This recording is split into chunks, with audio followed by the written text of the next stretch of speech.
All right, welcome back to the channel, everyone. So today, UFC Fight Night Tatsuro Taira versus Hyunsung Park just took place, and man, what a card! What a card! I didn't make a video going into this fight or a prediction video simply because for multiple reasons. Number one, Amir Albazi pulled out, so the main event fell through, so I lost a lot of interest. Not only that, I feel like a lot of the community lost a lot of interest in this card as well. Another reason, it was an Apex card, so I figured, there wasn't a lot of interest in this card to begin with because, people know what to expect when it comes to the Apex. And not only that, the lack of names. And that being said, the matchmakers did really well in hindsight with this card as far as the fights themselves. But the reason why I always complain about the matchmakers is because I get we're not going to have like a McGregor type or these big trash talking press conferences and all that. It's not that. It's not even the fact that there's like the storylines and all that either. The biggest reason I say it is, for at least this card, is because, for example, Chris Duncan versus Rebecki, Elvis Brenner, Esteban ribovic. Most of the MMA community, like casuals, don't even know who these guys are, right? And they see the Apex card, they see it's a fight night, so they're like, I'm not gonna really tune in, I'll just do something else on my Friday or Saturday night. And the problem is, if they had someone with relevance, or at least like a top ranked, one of these more popular weight divisions, it would have attracted all these casuals because these fights, like I just mentioned, they deserve millions of followers from that. Millions of followers from that performance. Because that's the thing. Obviously, there is a winner and a loser, but I feel like both of their stocks rose, at least with Rebecki and Chris Duncan. Esteban ribovic, he did get the better of Elvis Brenner for most of it, but still, what a war. What a performance. And the problem is these guys aren't the biggest names. Like I said, they're not the biggest trash talkers, so they're not going to get the attention that way. And I wish there was a bigger name on the top to get all these eyeballs on this card because, what a waste. Because these guys put on performance of a lifetime. Now, that being said, let's get into the thoughts. So, Tatsuro Taira versus Hyunsung Park. Like I said, in hindsight, it's 2020. Obviously, Amir Albazi would have put on a much better fight, and it probably would have went, a lot longer. That being said, every time I see these flyweights fight, I'm like, I feel like such a casual because of Brandon Royval and Joshua Van. Because it's like, you see these little guys, they don't get a lot of credit, they don't get a lot of attention, so the reason they have to fight, you know what I mean? Because there's not a lot of trash talkers, and like I said, not a lot of big names, so they have to fight to prove their, I don't want to say value, but interest to the greater audience, like the casuals, And a lot of people don't even tune into any of these flyweights. And I was guilty of that too, right? For a while I did not care about the flyweights. Now I'm starting to care a lot more, but still, that being said, it is what it is. But yeah, as far as this fight, like I said, I wish there was striking and the big ultimate battle and all that. And that's the thing. Hyunsung Park, he did take this fight on short notice, so it is what it is. You can't hold him to a 5-round standard when you're coming off the couch. What was it, 1 or 2 weeks notice? So it is what it is. No one expects him to go all 5 rounds, but I do wish he put on a bit of a better performance. And not only that, he was undefeated. I'm pretty sure 10-0 going into this. So it was a stupid decision to risk your undefeated record. And that's the thing. It's UFC. It's not boxing. So it's not a huge deal for him to lose it. But I would have rathered him lose his undefeated record to someone when he had a full training camp. Because then, you just kind of pissed away your undefeated record. And like I said, that brings a lot of casuals in as well, seeing that 0. So it is what it is. As far as Tatsuro Taira, first round, lands a strike. Hyunsung's like, oh shit. And then boom, he lands the same one. Remind me of when I play a fucking UFC on the console there. It's like, boom, you throw the same one, boom, and it lands. It's like, dropped Hyunsung Park, and then Tatsuro dived for the takedown. Out grappled him for the entire rest of the round. And that's the thing. I'm just like, you want to see these little guys mix it up on the feet. It's like, it's so frustrating. I'm like, please tell me it's not just going to be a grapple fest, because that's the thing as well. Hyunsung Park, he should have had somewhat of an answer. At least make the first round or 2 competitive. It is what it is. Tatsuro Taira is such an amazing fighter, so it's hard to do that. But still, it is what it is.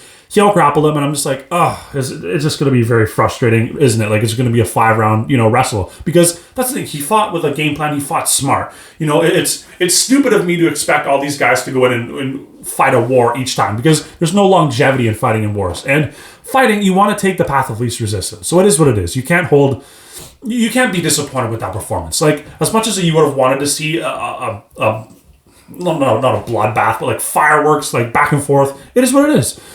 So as far as Tatsuro Taira, he was expected to win this. So as far as his stock goes from beating an unranked short notice, it's not that great. But that being said, he made it look easy, so he did not lose any credit whatsoever. And big things for Tatsuro. I think he has the potential to be a champion for sure. I like to see him against another top 5 before obviously he gets there, because we're already booked with Joshua Van and Pantoja, but it is what it is. And yeah, good things in his future for sure. Hyunsung Park, too much too soon. Like I said, hindsight's 2020. You should not have put up your record for this kind of opportunity. I get taking the opportunities, and I always say like it's a good thing, but yeah, obviously, like I said, I keep saying it, but hindsight's 2020. It is what it is. Now, moving on. Rebecki versus Chris Duncan. What a war. What a war, man. Fight of the night, rightfully deserved. I think that there should be, for this type of thing, give them both 100, man. Give them both 100. Like, multi-billion-dollar corporation, and I can be here for, thousands of years just bitching about fighter pay, so it is what it is. I'm not going to. But, yeah, I just think that, especially for fights like this, obviously both should get their show and win money, plus 100K bonus, if not more. You know what I mean? Like, to put on a war like this, it's just, like I said, it's disappointing because not a lot of people tuned into this card. So no one's going to recognize Rebecki or Chris Duncan because they're not the biggest trash talkers, they're not the biggest names. And that's if they had, like, this type of performance is where you make your name for yourself. Because if there was, let's say, a gaethje versus Patty or something on the main event where it would gather the casuals and be like, okay, yeah, let's watch the next 2 and then we'll watch the main event. You know what I mean? Maybe not the whole main card. It is what it is. But no, it's just frustrating because these guys deserve the world for this fight. As far as Rebecki, he was supposed to win. I think it was like minus 200 going into this. So, a bit of an upset, you would say. As far as the first round or so, I thought Rebecki would have a bit more success. He's built more stockier. Like, you see his punches. He has a lot more power. And it's just, Chris Duncan's a little awkward on the feet. But, man, he proved everyone wrong. Including, like, all the Vegas gambling websites and all that. Because he just picked Rebecki apart for the first round or so. Round 2, it started to get a little closer, and then round 3, like, Rebecki, man, that's the thing. How the fuck does Anthony Smith have the lion heart when these guys exist? You know what I'm saying? Like, someone needs to just strip the Lionheart title and give it to one of these guys, because it's like, for him to not only, like, a lot of these fighters, like in Rebecki's position, would have quit, wilted in round 2, early round 3, but the fact that Rebecki stayed in there and was still throwing back with intention, wasn't just like, oh, get away from me. Like, it was like, wow. I'm just like, holy fuck, man. Like, I'm just blown away from his performance. Like I said, Rebecki was a favorite, so he probably lost a little stock going into this, but it is what it is. Both these guys deserve the world, and I can't wait to see what's next for either one. They've earned a fan in me, and hopefully the rest of you too. And yeah, just go show them some love, show them some support. Follow them, like and subscribe to their channels, I guess, if they have them. I don't know. But yeah, these guys deserve the world, and hopefully they get the recognition they deserve, because UFC seems to be allergic to promotion. So, here's hoping they get the recognition, but it is what it is. Moving on. Elvis Brenner versus Esteban Ribovic. Another war. Now, it wasn't as bloody as the Rebecki Duncan one, which it is what it is. Like, everyone cuts and bleeds differently, but nonetheless, this was a lot more kind of, I guess, yeah, a little one-sided. Not extremely, because, like, you look at the strike differentials here. Like, it wasn't crazy. Like, Esteban Ribovic, 123 total strikes. Oh, damn, it's even. Never mind. Yeah, it was even. But as far as significant strikes, Esteban Ribovic landed a bit more. And that's the thing, even on numbers. But, like, as far as damage goes, like, Esteban definitely had some better shots. But Elvis Brenner wasn't going away, and you see, like, he landed these uppercuts and stuff, but Esteban Ribovic has a fucking chin and a half, man. Like, wow. And that watching this, it made me think of Gaethje, which is like, whoa, if they don't give me my 75th title shot, I just don't think they need me. Like, I can't imagine going to fight Patty. Gaethje. Esteban Ribovic is everything you bring to the table. I don't want to say more, because that's the thing. He hasn't been in these elite competitions, but still, like, as far as, like, fighting style and just electric fireworks, Esteban ribovic is Justin Gaethje's replacement. He brings violence every time. He damn near, when he fought, what's the guy's name? He's tall, lightweight division. Zellhuber, yes. When he fought Zellhuber, like, oh my God, like, Zellhuber was literally unconscious fighting a part of the time. I was like, Esteban ribovic comes to the fight every single time, and that's why I'm saying, Gaethje, there's always the next best thing. So for you to fucking, like, piss away your relationship with the UFC after your 80th title shot and being so ungrateful, you know what I'm saying? Like, they truly don't need you, and it sucks to say that, like, in any profession. Being replaceable sucks, and I get that. But, when it comes at the end of the day, like, I think Gaethje should play ball and take the Paddy fight or the Arman fight, whoever. Ideally, the Paddy fight, because I just don't think there's a chance he beats Arman. Well, obviously there's a chance because Arman doesn't have a granite chin, but still. I think Gaethje should play ball because, yeah, you got killers like this coming up. Like, the lightweight division will be changing guards quite soon. That's the thing. You see Oliveira got knocked out. As much as Holloway's a strange one where it's just like, is he old or new guard? Because he is young, but he's been there for a long time, so... You know what I mean? But yeah, Oliveira just got knocked out. Gaethje has been knocked out by Holloway as well.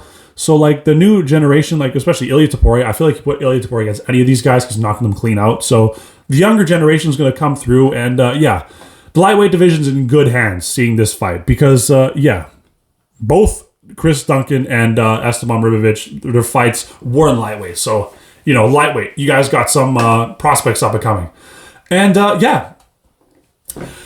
Guilty as charged. I didn't watch Carol Rosa versus Nora Cornale. Yeah, no, as you can tell, I don't even know how to pronounce her name. So no, I did not watch that one. And yeah, I was out. I didn't get a chance to watch the Neil Magny one either. But yeah, I see he got the TKO. I mean, hey, it is what it is. Like Neil Magny, he's just a gatekeeper at this point. And yeah, good win for him. But yeah.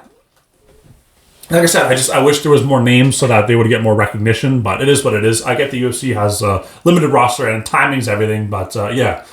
As far as the Apex goes, I hate it. I wish they get rid of it completely, permanently.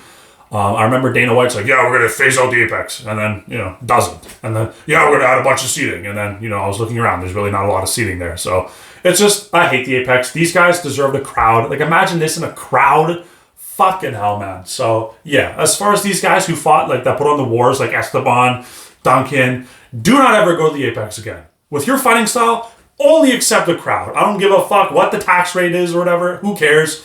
Just go there and put on the damn show, man. Because, yeah, you guys deserve so much better than this. Fuck the Apex. Hate the Apex. That's what I'm going to close out on. I hate the Apex. Like, subscribe. Thank you guys so much for watching, and peace.